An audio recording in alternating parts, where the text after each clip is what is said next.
Fall of the House of Usher by Edgar Allan Poe. Son cœur est en luce suspendu, sitôt qu'on la touche il raison. De Béranger.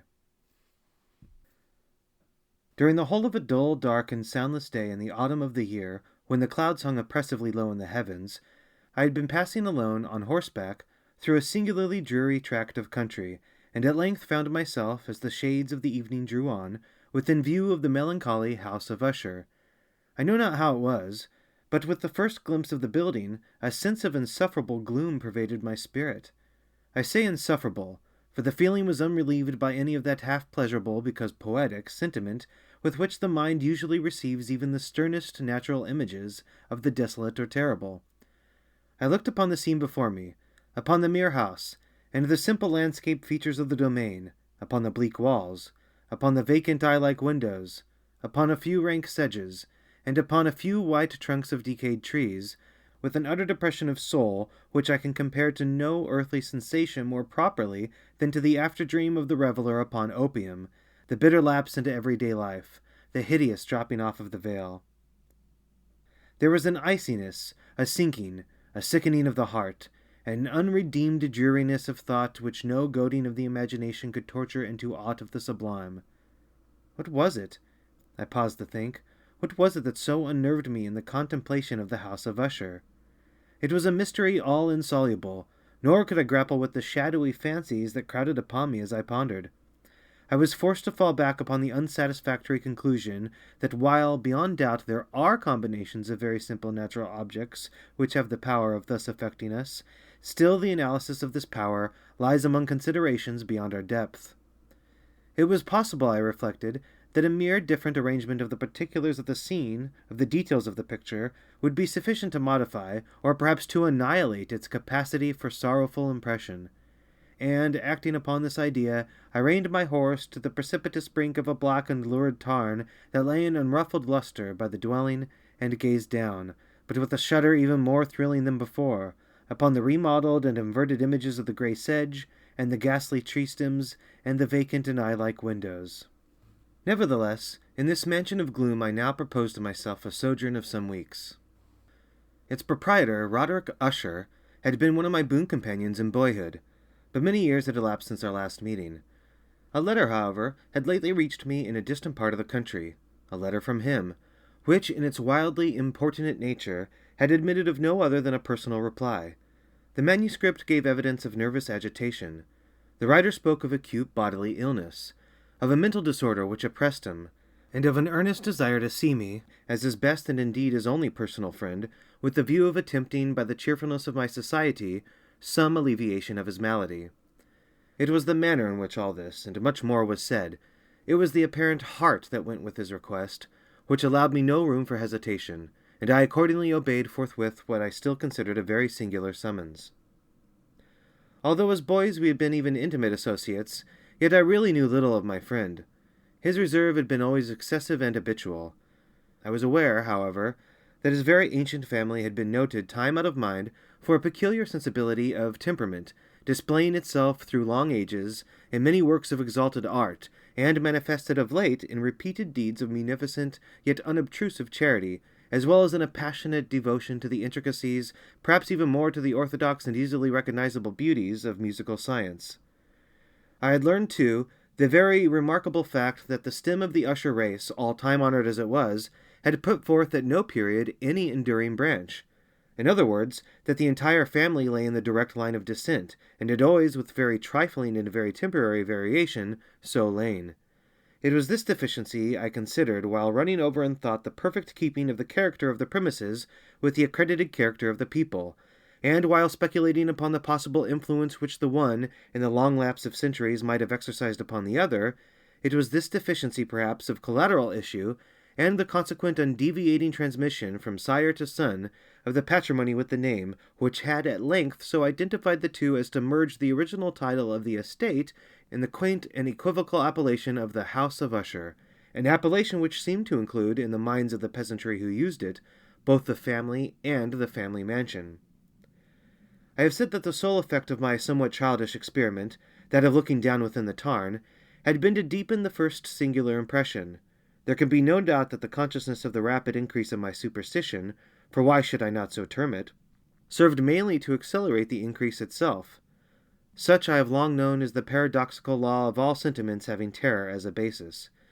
And it might have been for this reason only that, when I again uplifted my eyes to the house itself, from its image in the pool there grew in my mind a strange fancy, a fancy so ridiculous indeed that I but mention it to show the vivid force of the sensations which oppressed me. I had so worked upon my imagination as really to believe that about the whole mansion and domain there hung an atmosphere peculiar to themselves and their immediate vicinity, an atmosphere which had no affinity with the air of heaven, but which had reeked up from the decayed trees, and the grey wall, and the silent tarn, a pestilent and mystic vapour, dull, sluggish, faintly discernible, and leaden-hued. Shaking off from my spirit what must have been a dream, I scanned more narrowly the real aspect of the building. Its principal feature seemed to be that of an excessive antiquity. The discoloration of ages had been great. Minute fungi overspread the whole exterior, hanging in a fine, tangled webwork from the eaves. Yet all this was apart from any extraordinary dilapidation. No portion of the masonry had fallen, and there appeared to be a wild inconsistency between its still perfect adaptation of parts and the crumbling condition of the individual stones. In this there was much that reminded me of the specious totality of old woodwork which has rotted for long years in some neglected vault, with no disturbance from the breath of the external air. Beyond this indication of extensive decay, however, the fabric gave little token of instability. Perhaps the eye of a scrutinizing observer might have discovered a barely perceptible fissure, which, extending from the roof of the building in front, made its way down the wall in a zigzag direction until it became lost in the sullen waters of the tarn. Noticing these things, I rode over a short causeway to the house. A servant in waiting took my horse, and I entered the Gothic archway of the hall. A valet of stealthy step thence conducted me, in silence, through many dark and intricate passages in my progress to the studio of his master. Much that I encountered on the way contributed, I know not how, to heighten the vague sentiments of which I have already spoken. While the objects around me, while the carvings of the ceilings, the sombre tapestries of the walls, the ebony blackness of the floors, and the phantasmagoric armorial trophies which rattled as I strode, were but matters to which, or to such as which, I had been accustomed from my infancy, while I hesitated not to acknowledge how familiar was all this, I still wondered to find how familiar were the fancies which ordinary images were stirring up. On one of the staircases I met the physician of the family. His countenance, I thought, wore a mingled expression of low cunning and perplexity. He accosted me with trepidation and passed on. The valet now threw open a door and ushered me into the presence of his master. The room in which I found myself was very large and lofty.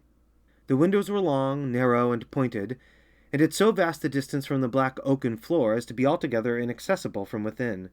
Feeble gleams of encrimsoned light made their way through the trellised panes, and served to render sufficiently distinct the more prominent objects around. The eye, however, struggled in vain to reach the remoter angles of the chamber, or the recesses of the vaulted and fretted ceiling. Dark draperies hung upon the walls.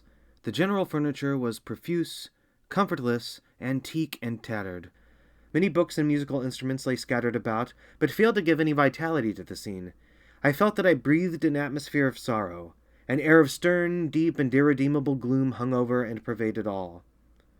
Upon my entrance, Usher rose from a sofa on which he had been lying at full length, and greeted me with a vivacious warmth which had much in it, I at first thought, of an overdone cordiality, of the constrained effort of the ennuyé man of the world. A glance, however, at his countenance convinced me of his perfect sincerity. We sat down, and for some moments, while he spoke not, I gazed upon him with a feeling half of pity, half of awe. Surely man had never before so terribly altered in so brief a period as had Roderick Usher. It was with difficulty that I could bring myself to admit the identity of the man being before me with the companion of my early boyhood. Yet the character of his face had been at all times remarkable. A cadaverousness of complexion, an eye large, liquid, and luminous beyond comparison, lips somewhat thin and very pallid, but of a surpassingly beautiful curve, a nose of a delicate Hebrew model, but with a breadth of nostril unusual in similar formations, a finely moulded chin, speaking, in its want of prominence, of a want of moral energy, hair of a more than web-like softness and tenuity.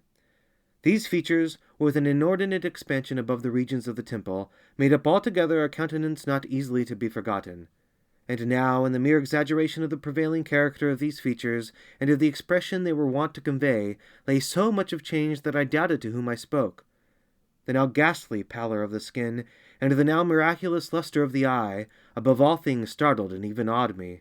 The silken hair, too, had been suffered to grow all unheeded, and as, in its wild gossamer texture, it floated rather than fell about the face, I could not, even with effort, connect its arabesque expression with any idea of simple humanity. In the manner of my friend I was at once struck with an incoherence, an inconsistency, and I soon found this to arise from a series of feeble and futile struggles to overcome an habitual trepidancy, an excessive nervous agitation.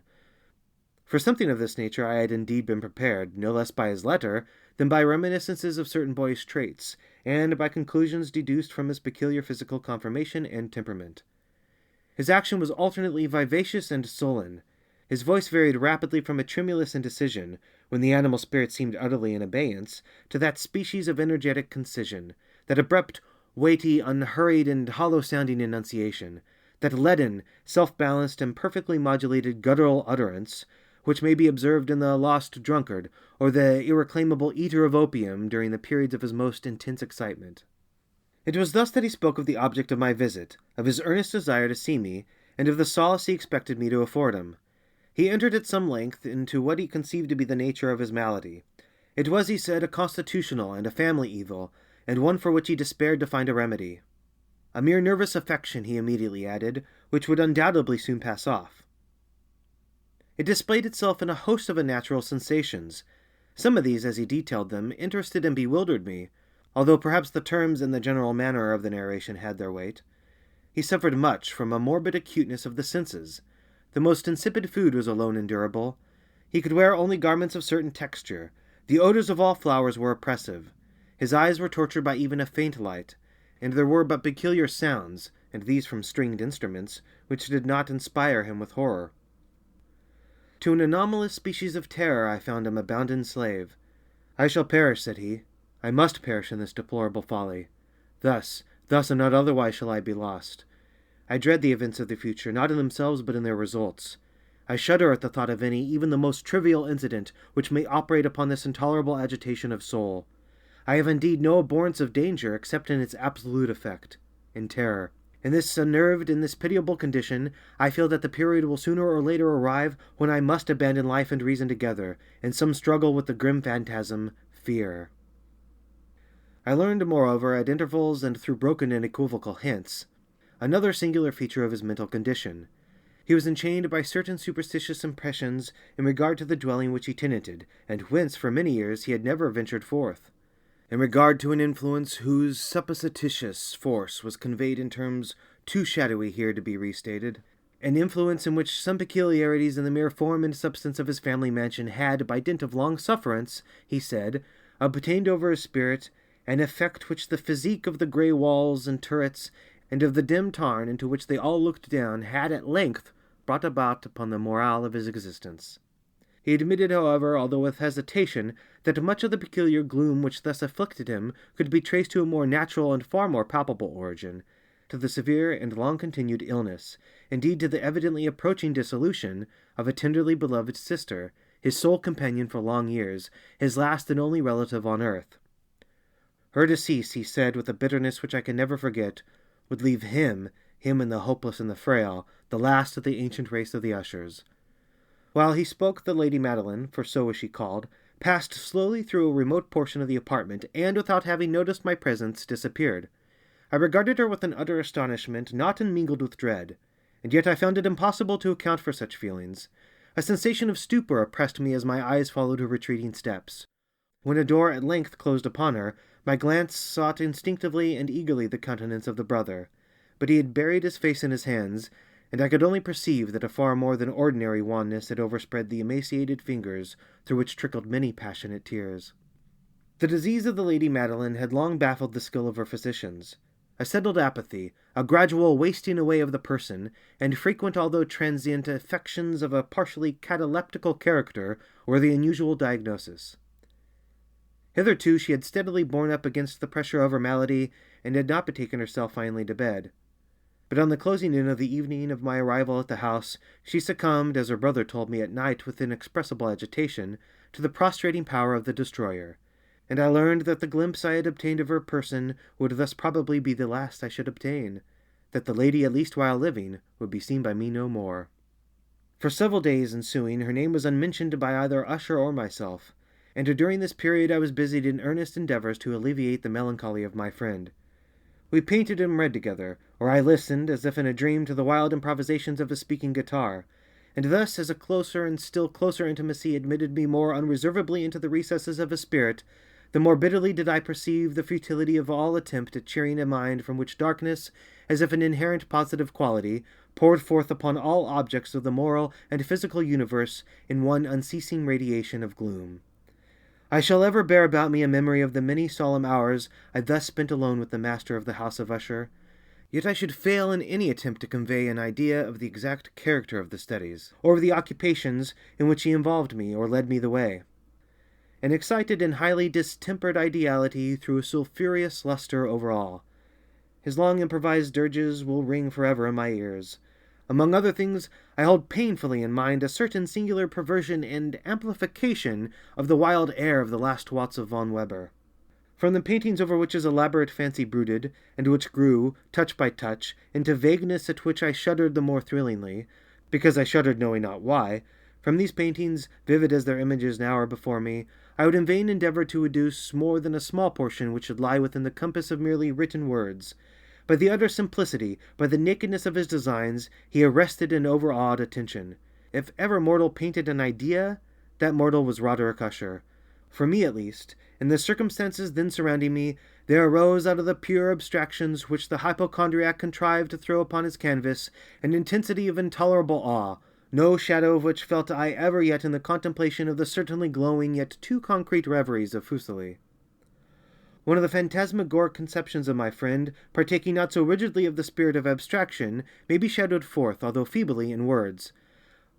A small picture presented the interior of an immensely long and rectangular vault or tunnel, with low walls, smooth, white, and without interruption or device. Certain accessory points of the design served well to convey the idea that this excavation lay at an exceeding depth below the surface of the earth. No outlet was observed in any portion of its vast extent, and no torch or other artificial source of light was discernible.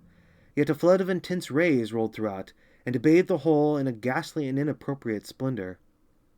I have just spoken of that morbid condition of the auditory nerve, which rendered all music intolerable to the sufferer, with the exception of certain effects of stringed instruments. It was perhaps the narrow limits to which he thus confined himself upon the guitar which gave birth, in great measure, to the fantastic character of the performances. But the fervid facility of his impromptus could not be so accounted for. They must have been and were in the notes as well as in the words of his wild fantasias, for he not infrequently accompanied himself with rhymed verbal improvisations, the result of that intense mental collectedness and concentration to which I have previously alluded is observable only in particular moments of the highest artificial excitement. The words of one of these rhapsodies I have easily remembered.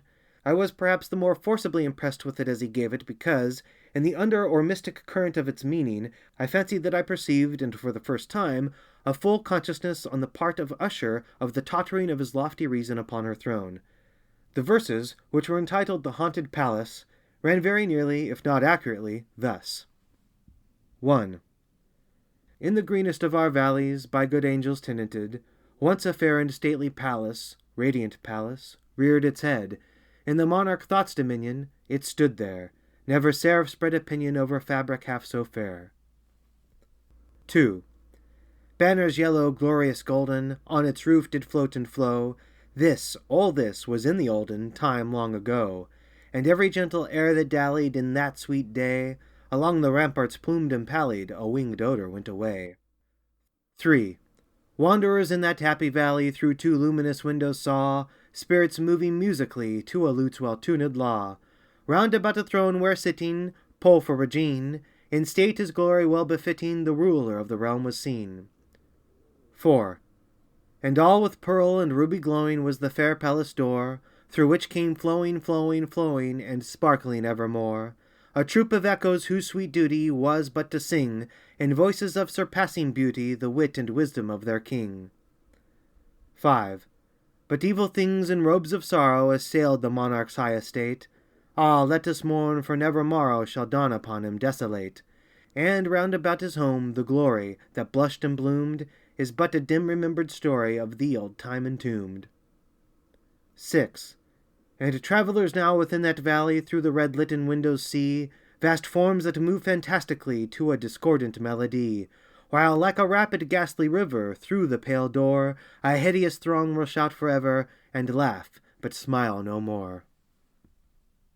I well remember that suggestions arising from this ballad led us into a train of thought wherein there became manifest an opinion of Usher's, which I mention not so much on account of its novelty, for other men have thought thus, as on account of the pertinacity with which he maintained it.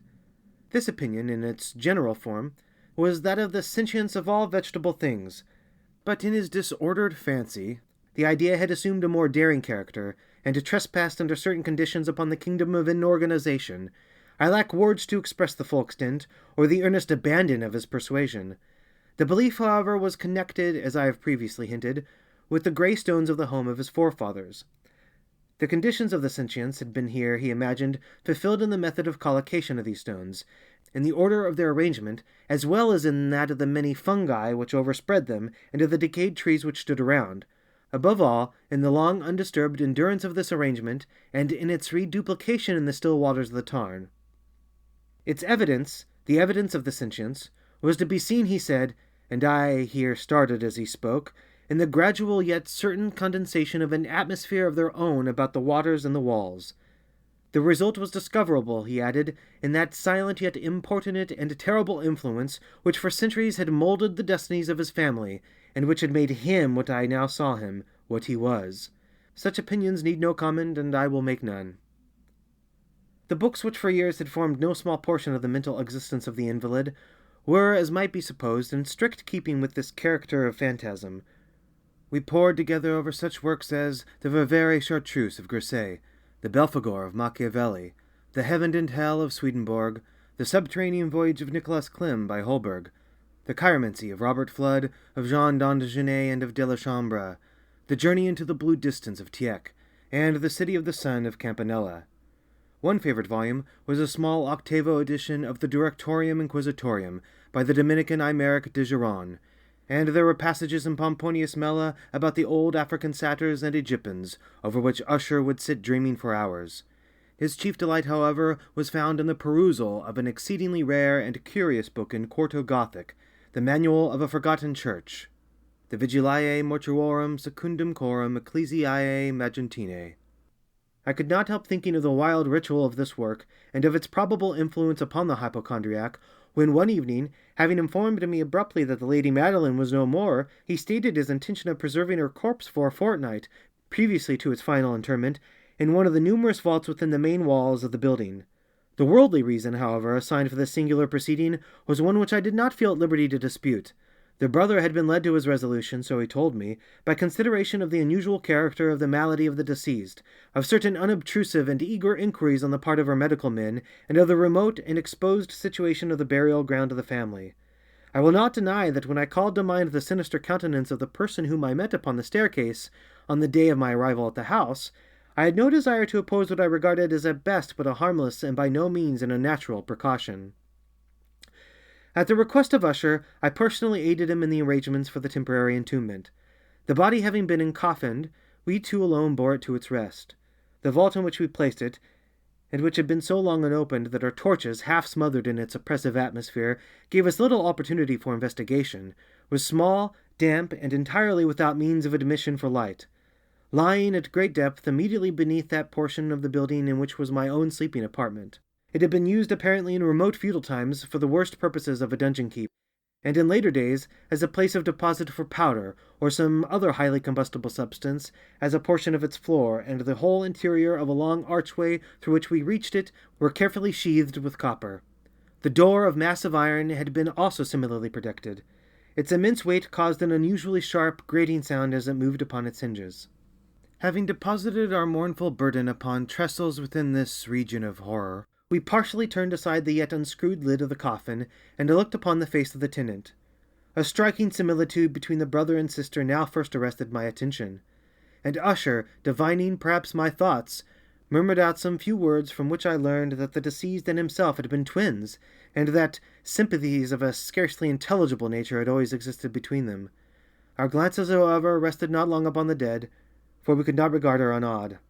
The disease, which had thus entombed the lady in the maturity of youth, had left, as usual, in all maladies of a strictly cataleptical character, the mockery of a faint blush upon the bosom and the face, and that suspiciously lingering smile upon the lip which is so terrible in death. We replaced and screwed down the lid, and having secured the door of iron, made our way with toil into the scarcely less gloomy apartments of the upper portion of the house. And now, some days of bitter grief having elapsed, an observable change came over the features of the mental disorder of my friend. His ordinary manner had vanished. His ordinary occupations were neglected or forgotten. He roamed from chamber to chamber with hurried, unequal, and objectless step. The pallor of his countenance had assumed, if possible, a more ghastly hue, but the luminousness of his eye had utterly gone out. The once occasional huskiness of his tone was heard no more, and a tremulous quaver, as if of extreme terror, habitually characterized his utterance. There were times, indeed, when I thought his unceasingly agitated mind was laboring with some oppressive secret, to divulge which he struggled for the necessary courage.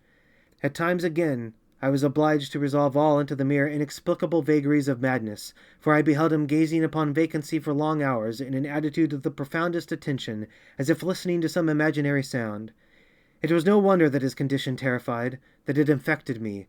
I felt creeping upon me, by slow yet certain degrees, the wild influences of his own fantastic yet impressive superstitions. It was especially upon retiring to bed late in the night of the 7th or 8th day after the placing of the Lady Madeline within the dungeon, that I experienced the full power of such feelings. Sleep came not near my couch. While the hours waned and waned away, I struggled to reason off the nervousness which had dominion over me. I endeavored to believe that much, if not all of what I felt, was due to the bewildering influence of the gloomy furniture of the room, of the dark and tattered draperies, which, tortured into motion by the breath of a rising tempest, swayed fitfully to and fro upon the walls, and rustled uneasily about the decorations of the bed. But my efforts were fruitless. An irrepressible tremor gradually pervaded my frame, and at length there sat upon my very heart an incubus of utterly causeless alarm. Shaking this off with a gasp and a struggle, I uplifted myself upon the pillows, and, peering earnestly within the intense darkness of the chamber, hearkened, I know not why, except that an instinctive spirit prompted me, to certain low and indefinite sounds which came, through the pauses of the storm, at long intervals, I knew not whence. Overpowered by an intense sentiment of horror, unaccountable yet unendurable, I threw on my clothes with haste, for I felt that I should sleep no more during the night, and endeavored to arouse myself from the pitiable condition into which I had fallen, by pacing rapidly to and fro through the apartment. I had taken but few steps in this manner, when a light step on an adjoining staircase arrested my attention. I presently recognized it as that of Usher. In an instant afterward he rapped, with a gentle touch, at my door, and entered bearing a lamp. His countenance was, as usual, cadaverously wan. But moreover there was a species of mad hilarity in his eyes, an evidently restrained hysteria in his whole demeanour. His air appalled me, but anything was preferable to the solitude which I had so long endured, and I even welcomed his presence as a relief. "And you have not seen it?" he said abruptly, after having stared about him for some moments in silence. "You have not then seen it? But stay! You shall." Thus speaking, and having carefully shaded his lamp, he hurried to one of the casements, and threw it freely open to the storm. The impetuous fury of the entering gust nearly lifted us from our feet. It was indeed a tempestuous yet sternly beautiful night, and one wildly singular in its terror and its beauty. A whirlwind had apparently collected its force in our vicinity, for there were frequent and violent alterations in the direction of the wind, and the exceeding density of the clouds, which hung so low as to press upon the turrets of the house, did not prevent our perceiving the lifelike velocity with which they flew careering from all points against each other without passing away into the distance. I say that even their exceeding density did not prevent our perceiving this. Yet we had no glimpse of the moon or stars, nor was there any flashing forth of the lightning. But the under surfaces of the huge masses of agitated vapour, as well as all terrestrial objects immediately around us, were glowing in the unnatural light of a faintly luminous and distinctly visible gaseous exhalation which hung about and enshrouded the mansion. "You must not, you shall not behold this," said I, shuddering to Usher as I led him with a gentle violence from the window to a seat. "These appearances, which bewilder you, are merely electrical phenomena not uncommon, or it may be that they have their ghastly origin in the rank miasma of the tarn. Let us close this casement. The air is chilling and dangerous to your frame. Here is one of your favorite romances. I will read, and you shall listen, and so we will pass away this terrible night together." The antique volume which I had taken up was The Mad Tryst of Sir Launcelot Canning, but I had called it a favourite of Usher's more in sad jest than in earnest, for in truth there is little in its uncouth and unimaginative prolixity which could have had interest for the lofty and spiritual ideality of my friend. It was, however, the only book immediately at hand, and I indulged a vague hope that the excitement which now agitated the hypochondriac might find relief, for the history of mental disorder is full of similar anomalies, even in the extremeness of the folly which I should read. Could I have judged, indeed, by the wild, overstrained air of vivacity with which he hearkened, or apparently hearkened, to the words of the tale, I might well have congratulated myself upon the success of my design. I had arrived at that well-known portion of the story where Ethelred, the hero of the tryst, having sought in vain for peaceable admission into the dwelling of the hermit, proceeds to make good an entrance by force. Here it will be remembered the words of the narrative run thus: "And Ethelred, who was by nature of a doughty heart, and who was now mighty withal, on account of the powerfulness of the wine which he had drunken, waited no longer to hold parley with the hermit, who in sooth was of an obstinate and maliceful turn, but, feeling the rain upon his shoulders, and fearing the rising of the tempest, uplifted his mace outright, and with blows made quickly room in the plankings of the door for his gauntleted hand. And now pulling therewith sturdily, he so cracked and ripped and tore all asunder, that the noise of the dry and hollow-sounding wood alarmed and reverberated throughout the forest." At the termination of this sentence I started, and for a moment paused. For it appeared to me, although I at once concluded that my excited fancy had deceived me, it appeared to me that from some very remote portion of the mansion there came, indistinctly to my ears, what might have been, in its exact similarity of character, the echo, but a stifled and dull one certainly, of the very cracking and ripping sound which Sir Launcelot had so particularly described. It was, beyond doubt, the coincidence alone which had arrested my attention, for amid the rattling of the sashes of the casements, and the ordinary commingled noises of the still increasing storm, the sound in itself had nothing, surely, which should have interested or disturbed me. I continued the story. But the good champion Ethelred, now entering within the door, was sore enraged and amazed to perceive no signal of the maliceful hermit, but in the stead thereof a dragon of the scaly and prodigious demeanour and of a fiery tongue, which sat in guard before a palace of gold, with a floor of silver, and upon the wall there hung a shield of shining brass with this legend enwritten: "Who entereth herein a conqueror hath been, who slayeth the dragon, the shield he shall win." And Ethelred uplifted his mace, and struck upon the head of the dragon, which fell before him, and gave up his pesty breath, with a shriek so horrid and harsh, and withal so piercing, that Ethelred had fain to close his ears with his hands against the dreadful noise of it, the like whereof was never before heard. Here again I paused abruptly, and now with a feeling of wild amazement, for there could be no doubt whatever that in this instance I did actually hear, although from what direction it proceeded I found it impossible to say, a low and apparently distant, but harsh, protracted, and most unusual screaming or grating sound, the exact counterpart of what my fancy had already conjured up for the dragon's unnatural shriek as described by the romancer. Oppressed as I certainly was, upon the occurrence of this second and most extraordinary coincidence, by a thousand conflicting sensations, in which wonder and extreme terror were predominant, I still retained sufficient presence of mind to avoid exciting, by any observation, the sensitive nervousness of my companion. I was by no means certain that he had noticed the sounds in question, although assuredly a strange alteration had, during the last few minutes, taken place in his demeanour. From a position fronting my own, he had gradually brought round his chair, so as to sit with his face to the door of the chamber, and thus I could but partially perceive his features, although I saw that his lips trembled, as if he were murmuring inaudibly. His head had dropped upon his breast, yet I knew that he was not asleep, from the wide and rigid opening of the eye as I caught a glance of it in profile. The motion of his body, too, was at variance with this idea, for he rocked from side to side with a gentle yet constant and uniform sway. Having rapidly taken notice of all this, I resumed the narrative of Sir Launcelot, which thus proceeded.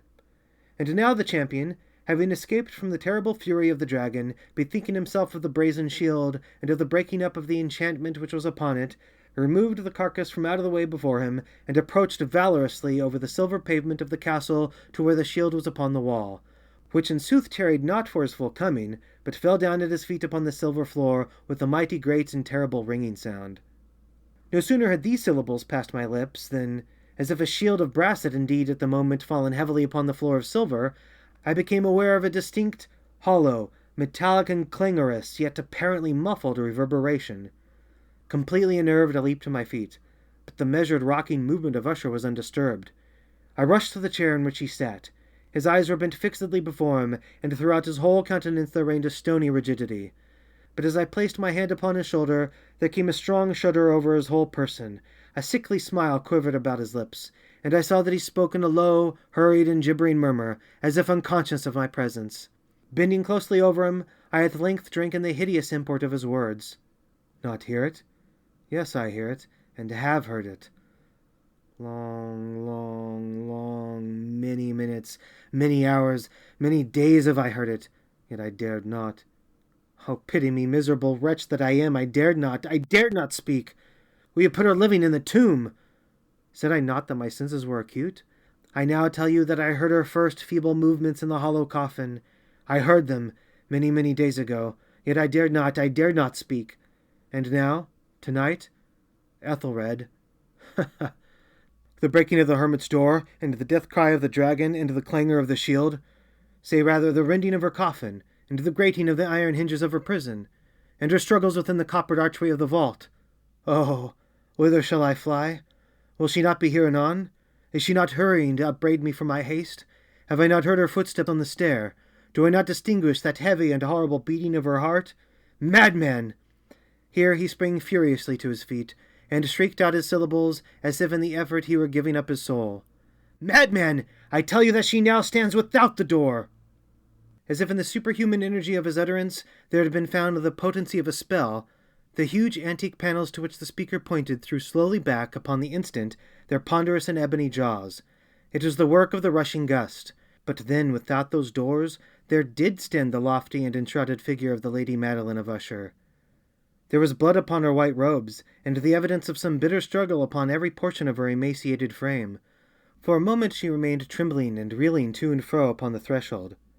Then, with a low moaning cry, fell heavily inward upon the person of her brother, and in her violent and now final death agonies, bore him to the floor a corpse, and a victim to the terrors he had anticipated. From that chamber and from that mansion I fled aghast.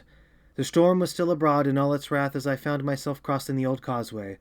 Suddenly there shot along the path a wild light, and I turned to see whence a gleam so unusual could have issued, for the vast house and its shadows were alone behind me. The radiance was that of the full, setting, and blood-red moon, which now shone vividly through that once barely discernible fissure of which I have before spoken as extending from the roof of the building in a zigzag direction to the base. While I gazed, this fissure rapidly widened. There came a fierce breath of the whirlwind.